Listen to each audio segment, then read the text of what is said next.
أعوذ بكلمات الله التامة من شر ما خلق. بسم الله الرحمن الرحيم. الحمد لله رب العالمين.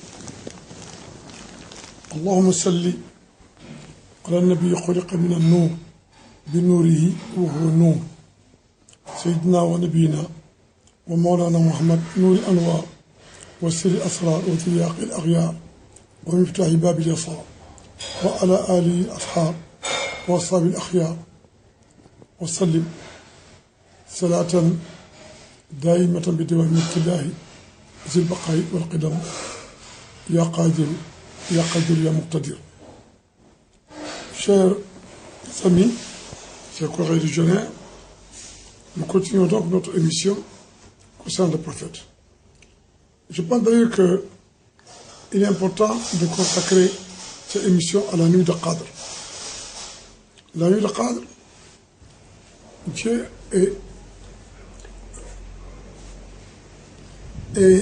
se trouve, a été édifié dans la sourate Inna anzalnahu.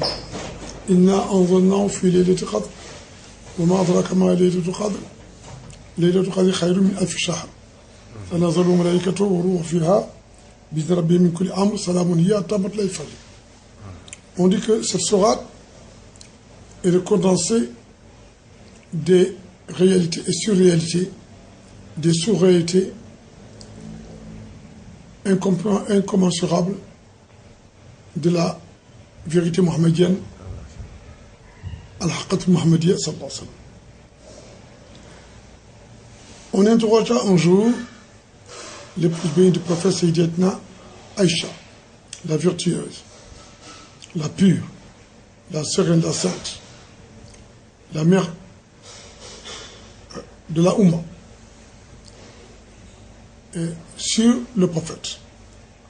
Elle dit, dans sa vérité, dans la vérité éternelle, Kana khulqu al-Qur'an, l'aspect caractéristique du prophète, l'essence caractéristique du prophète, l'essence zatique du prophète, c'est la Laylatul Qadr. Alors, Laylatul Qadr signifie la nuit de Qadr. Et ce sourate a plusieurs explications. Parce que Layla signifie en arabe la nuit. Al-Qadr signifie le décret. La nuit est référentielle au temps. Al-Qadr est référentiel à la force irréductible, éternelle d'Allah subhanahu wa ta'ala. Dieu est Qadir et Qadir. Il est Qadir parce qu'il est celui qui décrète. Il est Qadir, il est de tout puissant. Inna Allah ala kulli shay'in qadir, c'est toute chose, il n'y a que la puissance divine qui demeure. Inna anzalnahu fi laylatil qadr. Les soufis disent que Laylatul Qadr c'est le prophète, dans sa réalité primordiale, incommensurable, inaccessible, et dont Dieu seul a la connaissance. Si le prophète est la nuit, c'est-à-dire que le prophète est l'être hors du temps. Puis que le temps commence avec l'apparition des voiles, des stations, des cloisonnements à partir de l'esprit mohammedien. Donc le prophète dit, je suis le Ruh, l'esprit par lequel Dieu a tout créé. Mais avant que n'apparaisse le Ruh mohammedien, l'esprit mohammedien, duquel seront créées toutes les espèces créaturelles, selon leurs entités virtuelles et réelles, et au niveau de tous les univers. Mais le prophète a d'abord existé en tant que lumière. Cette lumière qui a apparu hors du rideau du non manifesté appartenait pas de l'ipsité divine. Cette lumière ahmadique, justement, Dieu fit de cette lumière la source de toutes choses qu'on appelle Duratul Bayda. Cette lumière donc virevolta de la dimension que voulue par Dieu et formant par ellipse que l'on dit, formant ce qu'on appelle le joyau original qu'on appelle Duratul Bayda, que notre maître, le Saint des Saints, a décrit dans la Jawharatul Kamal, la perle parfaite. Cette perle maintenant contenait dans son essence, ou contenait en son sein, toutes les entités ombilical ou embryonnaire, n'est pas, des univers, etc. En ce moment-là, il n'existe ni ciel, ni terre, ni galaxie, ni constellation, ni monde futur, ni monde présent, ni Moulk, ni Malakot. Le Dieu était tel qu'il fut sans jamais, c'est-à-dire qu'il est, c'est-à-dire Azal Abad, celui qui n'a ni commencement ni fin. Et le prophète était donc cette lumière sans commencement ni fin qui émergea dans l'amplitude de la réalité divine pour être Ahmad. C'est Ahmad qu'on appelle Ahmad Nour. C'est donc, ça veut dire l'amour, la luminescence divine. Ici, luminescence signifie Dieu était un trésor, il a voulu être connu et il a fait apparaître, n'est pas, son bien-aimé qui est Ahmad. Donc Dieu était, qui était-il? Dieu n'avait pas de nom. C'est pourquoi, même dans la Kabbale juive, certains disent que Dieu est celui qui n'a pas de nom. Effectivement, les noms et les attributs sont apparus lorsque maintenant Dieu a créé le Ruh Mohammed sallallahu alayhi wa sallam, de laquelle, ce Ruh-là, qui émane du Nuqtatul Zat, Nuqtatul Nour, de ce point originel, de cette eau originelle qui fut un point, et ce point-là, tourna, virevolta pendant des milliards et des milliards, selon le compute divin en ce moment-là. Donc on ne peut pas parler en ce moment de temps, puisque le temps n'a commencé, que lorsque maintenant Dieu a dit au prophète, Allah subhanahu wa ta'ala, ne suis pas votre Seigneur. Ô prophète, tu es celui, tu es l'essaim, n'est pas de tous les esprits sont en toi, ils sont embryonnés en toi, Maintenant, dites-leur qui je suis. Donc, fais la tarbiya, c'est la tarbiyatul azaliya, et le prophète a fait la tarbiya, c'est-à-dire éduque-les, fais-les apparaître hors du nom manifesté pour apparaître dans le rideau de la Ubudiyya.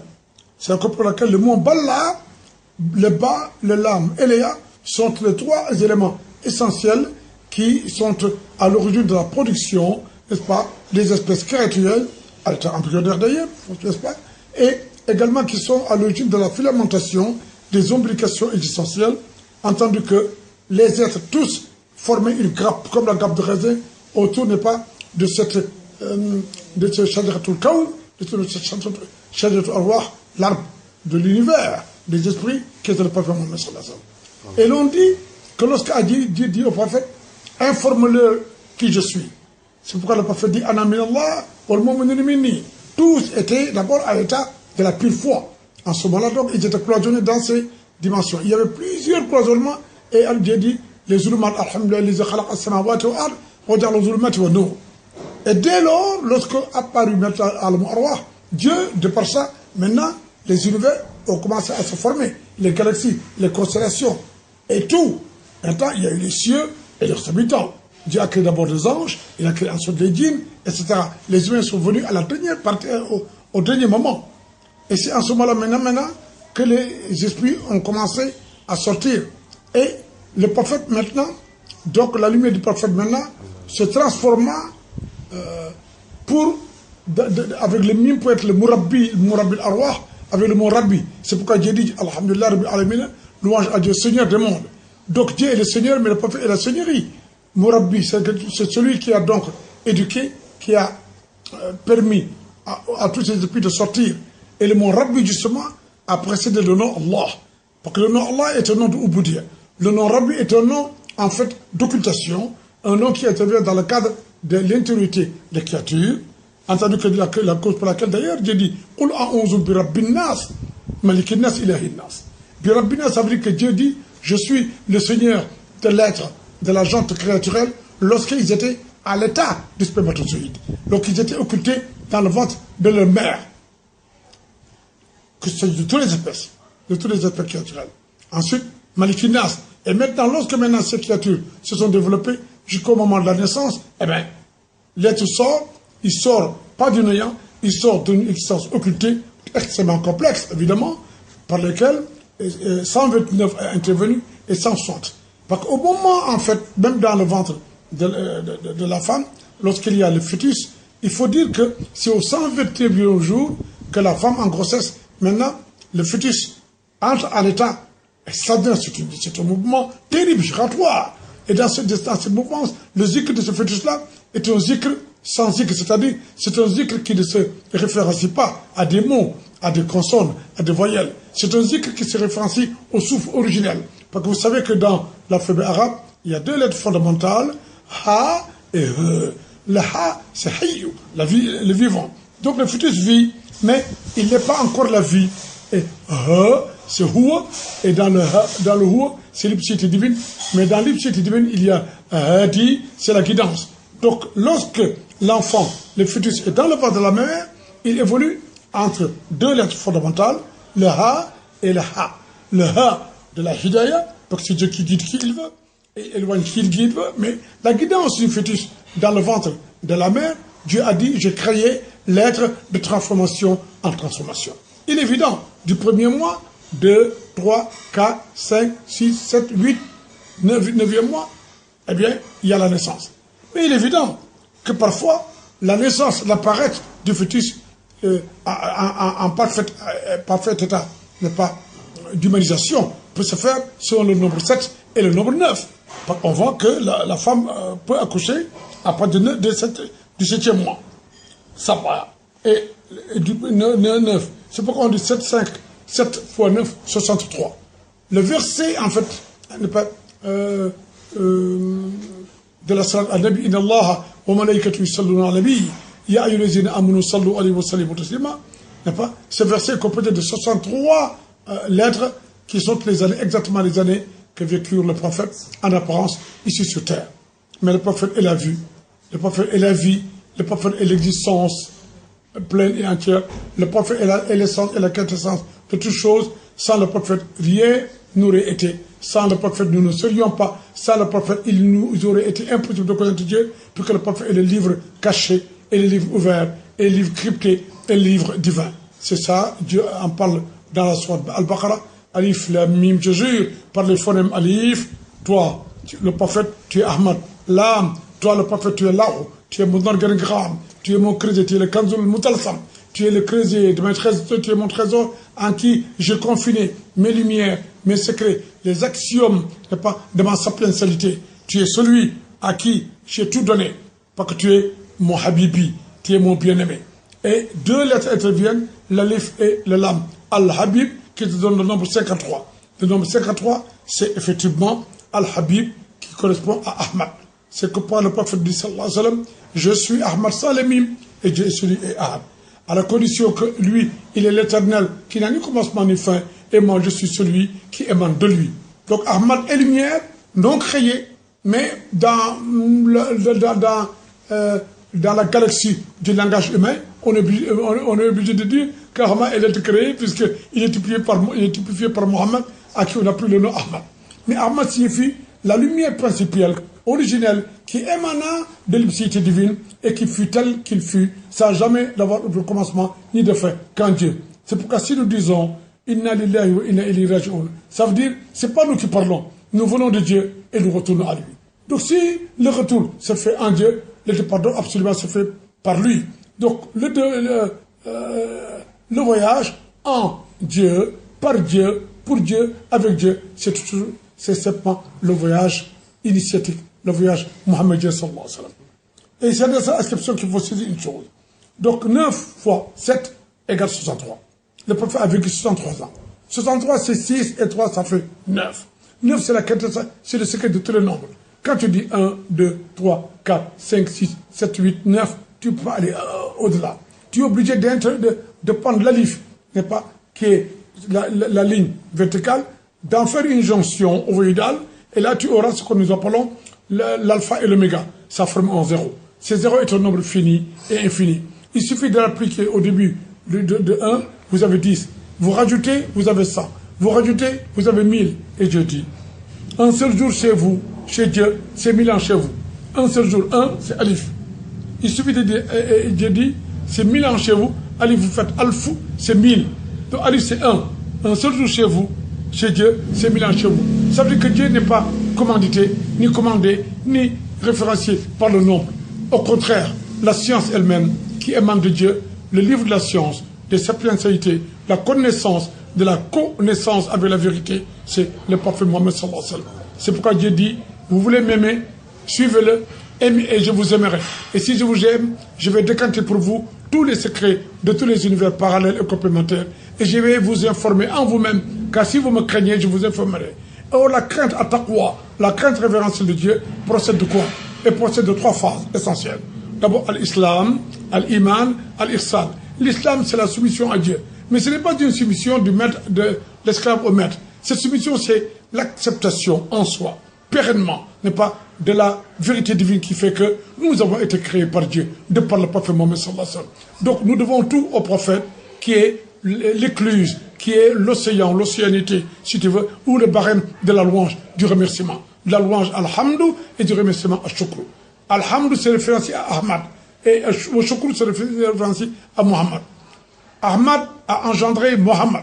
Mohammed est apparu maintenant lors, n'est pas, de l'apparition, n'est-ce pas, systématique de tout ce que nous pouvons appeler aujourd'hui existence, hein, ou non-existence. C'est en ce moment donné que Dieu dit dans le Saint-Coran, Muhammadun Rasulullah, le prophète et le messager d'Allah. Maintenant, nous avons aujourd'hui cette vérité. Lorsque Dieu dit au prophète Iqra, il ne faudrait pas imaginer le prophète là et Dieu là, ou la Gabriel là et non. Le prophète, tout dans le prophète est Dieu.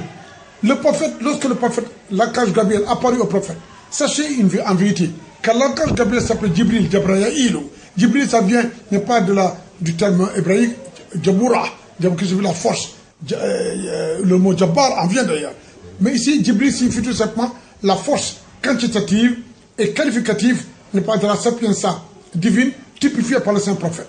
Donc Jibril est le rouhani et l'esprit du prophète sallallahu alayhi wa sallam. Lorsque maintenant le prophète, dans son occultation, au mont Hira, effectivement, le prophète était seul, sans être seul. Il n'a jamais été hors de Dieu. Il n'a jamais été celui qui ne connaît pas Dieu. Au contraire, Cheikh Al-Aziz Dabakh dit que le prophète a toujours connu Dieu. Mais il l'a connu dans cette occultation et il n'a reçu l'ordre de parler qu'au moment où, à 40 ans, le prophète a reçu maintenant, le prophète, justement, s'est dévoilé à lui-même par l'Iqra. L'Iqra signifie dévoile-toi, décale-toi. Tu étais le livre fermé, ouvre-toi. Parce qu'il y aura en toi, ouvre-toi et révèle pendant 23 ans les 114 sourates qui sont les 114 émulations, qui sont les 114 sentences véridiques de la véridicité divine, qui sont appelées les sourates du Coran Azim, pendant 23 ans. Or, 23, souvenez-vous, c'est 3 et 2 et 5. 5, ce sont les 5 piliers de l'islam. 5, ce sont les 5 sens de l'homme. 5, ce sont les 5 continents. 5, ce sont les 5 éléments stationnels, mais pas de la ma'rifa, de la gnose. Nasut, Malakut, Jabarut, Lahud et Hahud. Le Ha, c'est une lettre extraordinaire qui n'a pas d'origine. Ça vient du fond, du très fond, des abysses océaniques, pas de la connaissance de la gnose divine. C'est la cause pour laquelle le Ha s'accompagne avec le Waouh. Waouh fait intervenir les 2 lèvres, mais le Ha est un souffle tout puissant qui sort des profondeurs, mais pas de l'étiquette divine. Et le Houa, c'est ça que le chien fait le zikr de Houa. Il dit Houa. Voilà, le Houa signifie celui qui est, celui qu'il est. C'est pourquoi il a compris que même les loups, n'est pas dans la savane, donc les loups crient, le loup, lorsqu'il va annoncer la mort, le Houa signifie l'éternel transcendant, qui est l'inaccessible, maître de tout, que nous appelons en langue hébraïque, Ahya, Sharahiya, Adonaya, Asbawut, Alou, Shadaya. Ça veut dire Ya Hayyu, Ya Qayyum, Ya Ali, Ya Azim, Ya Daim, Ya Bahi, Ya Zabaqay, le Qidam. Oh le vivant, oh l'absolu, oh l'omniprésent, l'omniscient, l'omnipétent, le vivant qui ne meurt pas. C'est ça qu'on appelle Dieu. C'est pour qu'on appelle Adonai, nous disons. Daim, c'est la cause pour laquelle donc, Houa, les chiens loups, ils baissent la tête en haut. Elle dit Hou. Au lieu de Houa, il dit Hou, ô éternel. Hou, ô éternel. Hou, ô éternel. Le lion qui régit, n'est pas au milieu de la savane. Le lion, nous savons que le nom divin suprême, c'est Allah. Le nom Allah n'est même pas arabe. Le nom Allah n'est même pas hébraïque. Le nom arabe est un nom syrianique. Syrianique, c'est la langue que parlait Adam. En fait, tous les êtres humains, djinns, même les djinns, tous les êtres humains, ils font des exclamations. Lorsque tu es très fatigué, tu dis ah. Lorsque tu es très content, tu dis ah. Lorsque tu es très surpris, tu dis eh. Donc, les langues syrianiques, ce sont des langues phonématiques, mais qui sont régies par les souffles. Je vous donne un simple exemple. Quand vous dites à votre enfant, ne faites pas ça, attention à vous. Vous dites à votre enfant, c'est du sourian. Ça veut dire, hey, attention à toi. Si tu fais ça encore, je te ferai ceci, je te ferai cela. C'est encore pour laquelle les langues sourianiques, c'est par les phonèmes du souffle qui en émane par la vocalisation que l'on comprend le sens véritable. C'est pourquoi quand vous dites Allah, vous dites Allah, Allah. Le lion lui-même, quand il rugit, regardez les films qui montrent ce qu'on appelle sur le lion. Le lion dit Allah, Allah, Allah, Allah. Et le notaricon du nom Allah, c'est l'alif et le ha. En les jonctionnalisant, on obtient E. Et le lion, qu'est-ce qu'il dit? Vous voyez, après avoir rugi, le lion baisse la tête par respect pour d'avoir prononcé le nom divin. Et le lion dit c'est ça la vérité. Donc le lion dit Allahu Ahu. Est-ce que vous comprenez ce que je veux dire? C'est encore pour laquelle je dis que j'aurais aimé, dans cette nuit de l'Eid al-Qadr, le prophète est l'Eid al-Qadr. Donc comme il y a eu Iqra, si vous écrivez Iqra, faites ce qu'on appelle la phonématisation diagrammique de Iqra. C'est-à-dire Alif, Qaf, Ra et Alif. Vous écrivez 1 sur l'Alif, 2 sur le Ra, 1 sur le Qaf et 1 au début. Vous obtenez 1211. Par inversion, vous avez 1121. Multiplié par les 4 lettres, vous avez 4484, qui est 236 fois 19. 236, c'est Alif, Lam, Mim, Kaf, Ha, Ya, Ain, Sad. Ce sont des noms du saint prophète sallallahu alayhi wa sallam, Allah musulman. Mais 236, c'est Al-Hayyul Qayyum, le vivant, l'absolu.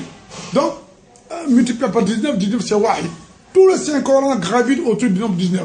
Multiplié 19 par 236, vous avez 4484, qui est le nom, en fait, diagrammique du prophète. Mim, Ha, Mim, Del. Sur le Mim, vous écrivez 4, le 8, 8, l'autre Mim, 4, et le Dal, 4. Vous avez 4484. Et on dit que ce nombre-là est l'un des nombres les plus parfaits, n'est pas, de la sapience mohammedienne, sallallahu alayhi wa sallam. Pour réciter des prières sur le prophète, on peut réciter toute prière sur le prophète 4484 fois.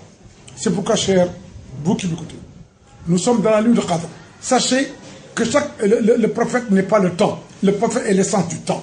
Le prophète n'est pas l'être dans le temps. Le prophète est l'essence de l'être. Le prophète est à la fois le temps et l'être dans son unicité incommensurable, inaccessible. Il est l'excéité de la vérité divine, en ce sens que le prophète est celui, en réalité, qui n'a même pas de nom, puisque le nom par lequel on interprète le prophète, c'est un nom, c'est un canevas, ce nom, c'est un sanctuaire, ce nom, c'est une mosquée, ce nom, c'est un mazhar, c'est une descente, n'est-ce pas? D'où on reçoit toutes les données essentielles, n'est-ce pas? Mutationnelles, exceptionnelles, singulières, des théophanies et des épiphanies. En ce sens, donc, tiens, qu'est-ce que dire? Hein? Donc, je dis, la nuit de Qadr aujourd'hui, vous voulez vous dire comment c'est la nuit de Qadr. Évidemment, on se pose la question, la nuit de Qadr, les gens qui depuis la nuit de Qadr, évidemment, dans le temps, ça n'a lieu qu'une seule fois par an. La nuit de Qadr, c'est la nuit, en fait, où tous les saints de l'univers musulman se réunissent, non pas dans le mont Hira, qui a lieu chaque nuit, mais se réunissent dans une station du temps, dans une station de l'univers, mais qui ne se déjoncte pas totalement des nations de l'univers dans lequel nous sommes. Il fut un temps, effectivement, au Sénégal, la nuit de Qadr a eu lieu ici au Sénégal, à la grande mosquée. Il y a eu une année, la nuit de Qadr a eu lieu en Chine, c'est la vérité. L'année dernière, je ne sais pas où ça a eu lieu, parce que seulement les saints illuminés, investis de l'autorité mohammedienne, ceux-là en sont informés. Qu'est-ce qui se passe dans la nuit de Qadr? Mais pour répondre à ces questions, il faut que je vous dise quelle est l'origine du mot de Qadr. À l'origine de la création, bien avant que Dieu ne créa les djinns et les humains, il y avait des anges qui avaient été créés. Évidemment, le Ruh Muhammad existait, les créatures étaient là, sortaient, mais étaient dans cet environnement, dans ce cloisonnement. Ils n'avaient pas encore reçu d'ordre de sortir totalitairement, pas pour faire apparaître définitivement l'agent de créature humaine. Mais à ce moment-là, qu'est-ce qui se passe? On se dit, à l'origine, Dieu dit, Alhamdulillah, il khalaqa samawati wal ard wa ja'ala zulumati wan nur. Louange à Dieu qui créa les cieux et la terre et qui a dit passer les lumières, les ténèbres de lumière. Autrefois, l'univers, tout l'univers était dans le noir. C'est la cause pour laquelle la couleur noire est la couleur originale. Le pétrole que vous connaissez, le pétrole est noir. Mais à partir du raffinement du pétrole, on obtient le kérosène, l'élastique, le goudron et tant d'autres éléments, les argiments. C'est ainsi que les anges vivaient dans la pénombre, n'est pas existentielle. Et adorer Dieu, et quand Arche était comme ça, Kursi était comme ça, Kalam était comme ça, Lawh Mahfouz était comme ça. Maintenant, lorsque Dieu a voulu faire apparaître le Nour Muhammadi sallallahu alayhi wa sallam, la lumière du prophète, à partir d'un point, Allahu Akbar. Ce point, à partir du cœur Muhammadi sallallahu alayhi wa sallam, Dieu a sorti un point à partir, n'est pas, de cet univers. Les anges étaient là. Ils ont vu la lumière sortir et commencer à grandir. Les anges prirent peur et dirent, tiens, nous avons l'impression que Dieu veut nous néantiser. Les anges ont commencé à fuir. La lumière les suivait, remplissait l'espace. Les anges fuyaient. Et jusqu'à un certain point, le point central où se trouve aujourd'hui le mont Hira, les anges s'arrêtèrent, prirent peur et la lumière est venue totalement les embrasser. Et les anges, et Dieu dans le Coran, Wallahu min wara'ihim wahidun bal wa Qur'an majid fi lawhin mahfouz. Et Dieu dit Allahu nuru samawati wal ard. Dieu donc illumine les cieux et la terre par ses noms et attributs. L'ensemble des noms et attributs divins, c'est le ruh du ciel, c'est l'esprit du prophète sallallahu alayhi wa sallam. Et c'est la raison pour laquelle les anges, à partir de ce moment-là, ils disent maintenant, nous allons maintenant remercier Dieu. Dieu ne nous a pas effacés, il ne nous a pas néantisés, il ne nous a pas maudits. Donc cette lumière qui est la lumière mohammedienne, donc Dieu nous rend grâce. Et les anges ont commencé à rendre grâce à Dieu en ce temps-là. Depuis lors, chaque année, depuis que le prophète est apparu, parce que les trucs n'étaient pas, étaient peut-être